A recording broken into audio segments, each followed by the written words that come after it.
کسی بہترین اردو داں کا جملہ نہیں بلکہ یہ اللہ کا قرآن ہے۔ فرمایا مشکل میں تم ہو تو گراں میرے محبوب پہ گزرتا ہے۔ حضور تو جلدی کرتے ہیں تمہاری بھلائی چاہنے میں، کیوں؟ رشتہ بڑا گہرا ہے۔ النبی اولیٰ بالمؤمنین من انفسہم، فرمایا یہ وہ محبوب ہیں جو تمہاری جانوں سے بھی تمہارے زیادہ قریب ہیں۔ رسول کائنات صلی اللہ تعالیٰ علیہ وآلہ وسلم امت کے حق میں نرم دل رکھتے، نرم۔ لوگ سمجھتے ہیں شاید کسی کا بھلا یہ ہوتا ہے اس کو 4 پیسے دے دیے جائیں، شاید اس کا بھلا یہ ہے کہ اسے نوکری پہ لگوا دیا جائے، شاید بھلا یہ ہے کہ اس شخص کو اگر کسی وہ مشکل میں آ گیا ہے تھانے کچہری کے معاملے میں تو وہاں اس کو سہولت دلا دی جائے، آسانی کر دی جائے، کسی کو مضبوط کر دیا جائے، تو یہ اس کے ساتھ بھلائی ہے۔ میرے رسول پاک صلی اللہ تعالیٰ علیہ وسلم نے بتایا کہ میں نہ مکارم اخلاق کی تکمیل کے لیے آیا ہوں، میں تمہارا وہ نفع کرنے آیا ہوں کہ تمہارا دل ساری جگہوں سے ہٹا کے رب رسول کی طرف مائل کرنا ہے، تمہاری طبیعتوں کے اندر جو سختی ہے اسے نرمی میں بدلنا ہے، تمہارے مزاجوں کے اندر جو بے لگام خواہشات ہیں انہیں شریعت اسلامیہ کی پابندی کی لگام دینی ہے۔ حضور سید عالم علیہ السلام نے لوگوں کی اصلاح کا جو دیکھیں نا، اگر کسی گھر میں بگڑے بچے سنور جائے نا تو روٹی تھوڑی بھی ہو تو گزارا ہو جاتا ہے۔ اگر گھر والے اخلاقاً اتنے اعلیٰ ہوں، ایک دوسرے سے پیار کرتے ہوں تو تھوڑے پیسوں پر بھی وقت گزر جاتا ہے۔ رسول پاک کا دل دھڑکتا تھا، کس لیے؟ صرف اس لیے نہیں کہ لوگوں کو نوکریاں مل جائیں، مال مل جائے، لوگ جو ہیں ان کے گھر کشادہ ہو جائیں، بلکہ حضور کا دل دھڑکتا تھا کہ لوگ دوزخ سے بچ جائیں، جنت کی طرف ان کا سفر ہو جائے، ان کے دلوں سے حسد کو، تکبر کو، غرور کو، انا کو، خود پسندی کو، عجب کو نکال دیا جائے۔ یتلو علیکم آیاتنا ویزکیکم، ان کا تزکیہ کر دیا جائے، دل صاف کر دیے جائیں۔ رسول پاک صلی اللہ علیہ وسلم احساس کے ساتھ جاتے ہیں۔ ہمارے ہاں نا تبلیغ ہوتی ہے لیکن اس میں درد نہیں ہوتا، الا ماشاء اللہ، اچھے لوگوں کی بات نہیں کرتا۔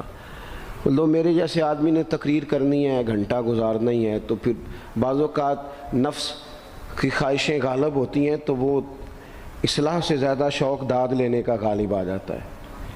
وہ آپ کو پتہ ہے نا، وہ ہمارے ہاں پھر وہ نقیب محفل بیچارہ کبھی بھاگ کے ادھر چلا جاتا ہے، کبھی بھاگ کے ادھر آتا ہے، کہتا ہے میں نے جملہ دینا ہے۔ اب وہ ایسے لگتا ہے جملہ نہیں دینے لگا، کوئی ایٹم بم دینے لگا ہے، جس میں اتنی اسے پریشانی، ایک جملہ کہنے لگا ہوں، سنبھال کے رکھنا، ضائع نہ کرنا، یہ نہ کرنا۔ وہ تو جملہ رہنے دے، تو آیت دے ہمیں کوئی قرآن پاک کی، تو ہمیں کوئی حدیث پاک سنا، تو سادی سی بات کر، یہ تو مطلب۔ اور پھر وہ داد کا اتنا شوق کہ جب تک سارے ہاتھ نہ کڑھیں، جب تک شمال جنوب والے نہ بول پڑیں تب تک بات نہیں ہوگی۔ یہ کیسی بات ہوئی؟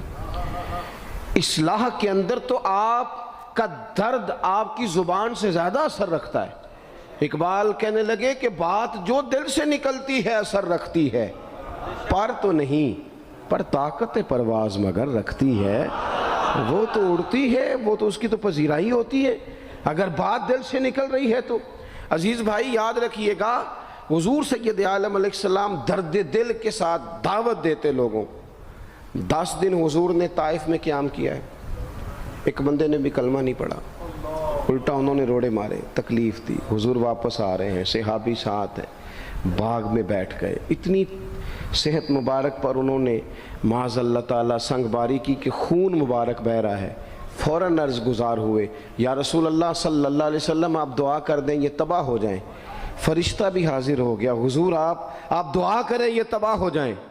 لیکن محبوب کے دل میں نرمی ہے نا امت کے لیے، اگرچہ یہ ساری امت دعوت ہے اس وقت، پر اس وقت بھی نرمی ہے۔ محبوب کریم علیہ السلام نے ہاتھ اٹھائے، صحابی کہتے ہیں میرے دل میں خیال آیا اب یہ تباہ ہو ہی، میری طرف دیکھیں جی، اب یہ تباہ ہو ہی جائیں گے، اب کوئی نہیں بچا سکتا انہیں تباہ ہونے سے۔ لیکن حضور نے کیا کہا اے اللہ انہیں ہدایت دے دے، انہیں پتہ ہی نہیں یہ کیا کر رہے ہیں۔ فوراً عرض کی یا رسول اللہ ایک نے بھی کلمہ نہیں پڑھا، ایک نے بھی کلمہ نہیں پڑھا۔ کبھی پتھر مارنے کے والے کے لیے بھی دل میں احساس ہوتا ہے، ہمیں تو کسی نے کچھ بھی نہیں کہا، کوئی گالی نہیں دی، کچھ نہیں کہا، پر ہم سخت کیوں ہیں بھلا؟ وہ ہمارے پیچھے نہیں چلتا ہاتھ باندھ کے، جی میں ہاں نہیں ملاتا، تو ہمارا دل اس کے لیے سخت ہے۔ دو ہی تو بندے ٹھیک ہے دنیا میں، ایک میں ٹھیک ہوں اور ایک جو میری ہاں میں ہاں ملائے پوری وہ ٹھیک ہے۔ دونوں ہاتھ باندھ کے پیچھے چلے، تیسرے کو میں کیسے ٹھیک ہونے دیتا ہوں؟ میرا مزاج ہی نہیں، اللہ ماشاءاللہ ہماری طبیعت ہی نہیں ہوتی ایسی۔ خدا کے بندو، جب دل کشادہ ہوں، طبیعتیں کھلی ہوں، پھر اس طرح کا تھوڑی مزاج ہوتا ہے۔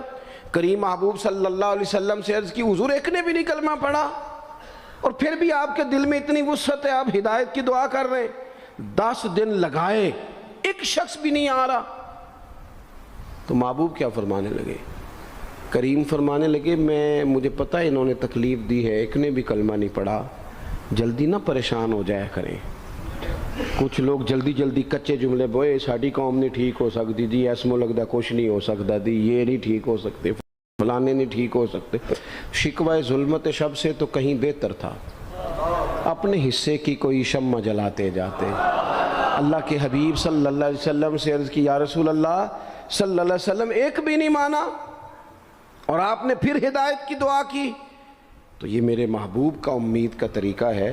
کریم فرمانے لگے، اگر آج یہ نہیں مانتے تو پھر بھی تباہی کی دعا نہیں کرنی، یہ نہیں مانتے تو ان کی آنے والی نسلیں مان جائیں گی، مان جائیں گے لوگ۔ اپنے دل میں جب آپ نرمی لے آتے، ہمارے نا سینکڑوں نوجوان گناہوں میں چلے گئے ایک ایک علاقے سے۔ جو آدمی گناہ میں مبتلا ہوتا ہے نا، وہ سخت تکلیف میں ہوتا ہے۔ انسان کو جو چیز سب سے زیادہ ستاتی ہے وہ اس کی اپنی غلطیاں ہوتی ہیں۔ حدیث میں فرمایا، ما حاک فی صدرک، کھٹکتا ہے سینے میں، چبھتا ہے گناہ۔ یہ تکلیف دہ معاملہ ہوتا ہے، تڑپتے ہیں لوگ، سسکتے ہیں، لیکن روایتی انداز سارا جب ہماری مجالس اور محافل میں ہو جاتا ہے، کوئی نہیں وقت دینے والا، پیار کرنے والا، تھپکی دینے والا، بازو تھام، کوئی نہیں۔ ایک تقریر وہ ہے جو میں آپ سے کرتا ہوں، بس ٹھیک ہے گھنٹہ گزارنا ہے، تو وہ بھی کئی میری طرح کے لوگ ہیں جو جمعرات کو فیصلہ کرتے ہیں سویرے کیا بیان کرنا ہے۔ حالانکہ میری طرح کے جو چھوٹے ہیں وہ ہفتے سے ہی تیاری شروع کر لیتے ہیں تاکہ کچھ غور فکر کر کے قوم کے سامنے رکھا جائے، ضروری۔ اب ایک تقریر میں آپ سے کرتا ہوں، سمجھانے کے لیے عرض کرتا ہوں۔ ایک تقریر ایسی ہے جو خطیب صاحب آپ سے کرتے ہیں، اور خدا نخواستہ اللہ تعالیٰ معاف کرے، صرف سمجھانے کے لیے، اگر ان کو پتہ چل جائے کہ ان کا بیٹا کسی غلطی میں مبتلا ہو گیا تو پھر بھی اسی طرح ہی داد و تحسین کے لیے لش پش کر کے تقریر ہوگی؟ نہیں، پھر یہ انداز نہیں ہوتا۔ پھر تو بچہ کو سامنے بٹھا کے باپ اپنی پگڑی اس کے پیروں میں رکھتا ہے، پھر تو ماں دوپٹہ پیروں میں رکھتی ہے، کہتے پتر میری کمائی نہ اجاڑ دینا، اور نہ پتہ چلا تو سگریٹ پینے لگ گیا، خدا خیر کرے، تیری مہربانی۔ سوتا نہیں، اس کا چہرہ پریشان ہے۔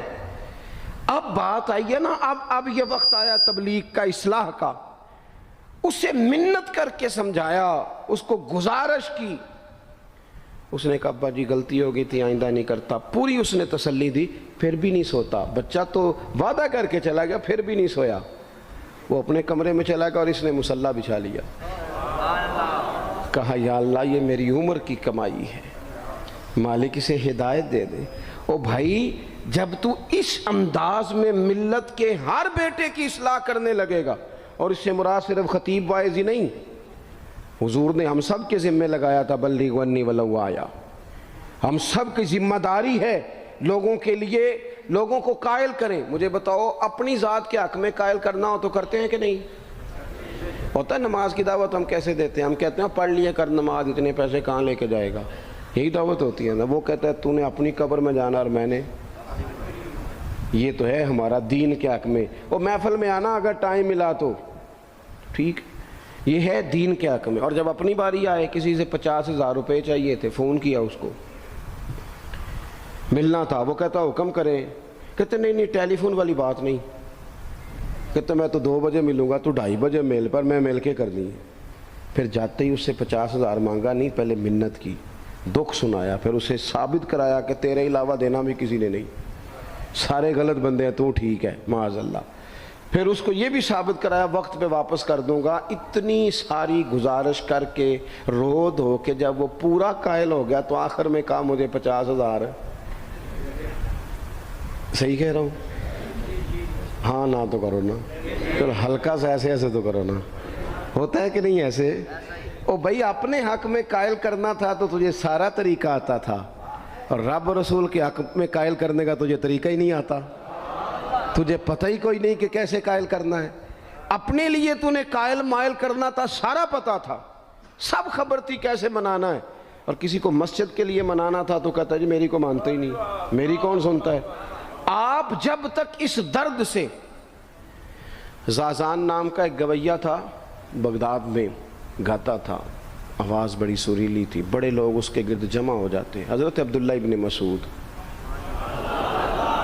رضی اللہ تعالیٰ عنہ، حضرت عبداللہ ابن مسعود، یہ وہ خوبصورت ہستی ہیں کہ محبوب نے فرمایا ان سے قرآن سیکھا کرو، یہ اسی طرح پڑھتے ہیں جس طرح میرے اوپر نازل ہوا تھا۔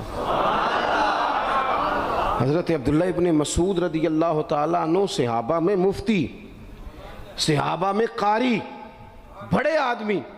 حضرت عبداللہ ابن مسعود ایک دن گزر رہے تھے کسی مقام سے جہاں بھی وہ رہتا تھا، تو وہاں اللہ معاف فرمائے گانے بجانے کی مجلس سجی ہوئی تھی، وہ گا رہا تھا، آپ گزرے تو کانوں میں ہلکی سی آواز گئی، قریب ایک شخص سے پوچھا یہ کون ہے، کس کی آواز ہے؟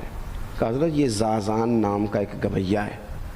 وہیں کھڑے کھڑے درد سے کہنے لگے کتنی سونی آواز ہے، کاش یہ قرآن پاک کی تلاوت کرتا، اتنی خوبصورت آواز ہے، کوئی تو ہونا جو اس درد سے بات کرے، کاش یہ قرآن پاک پڑھتا۔